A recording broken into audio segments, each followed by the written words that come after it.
42. savol. 1. Küfrünün barlıq türlərini təfsili tushundirib, imondagi 70 necha shaxsga o'xshash tushuncha yozib bergan bo'lsangiz.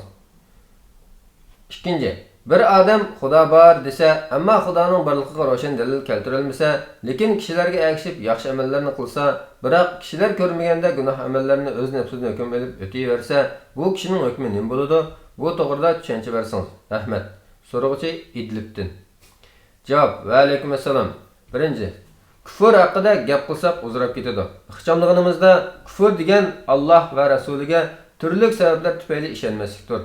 Allohga va payg'ambarga ishonmaslik, shariat halol deganni harom, harom deganni halol deb turaverish, shariatga bo'ysunishdan takabburlik qilib bosh tortish, munofiqlik, Alloh va rasulini haqoratlash, tavallo, tabarra bo'lmaslik, butqa cho'qinish qatorliq qalbda yoki tilda yoki ish harakatda ko'riladigan bu turli kufrlar dindan chiqariladigan kufrdir. Buning tafsilotini biror aloqador kitobni yaxshi o'qish orqali bilib olish kerak. 2.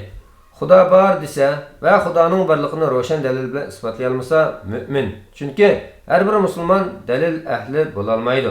Gunoh ishlarni qilsa asi bo'ladi. Ya'ni asi musulmon.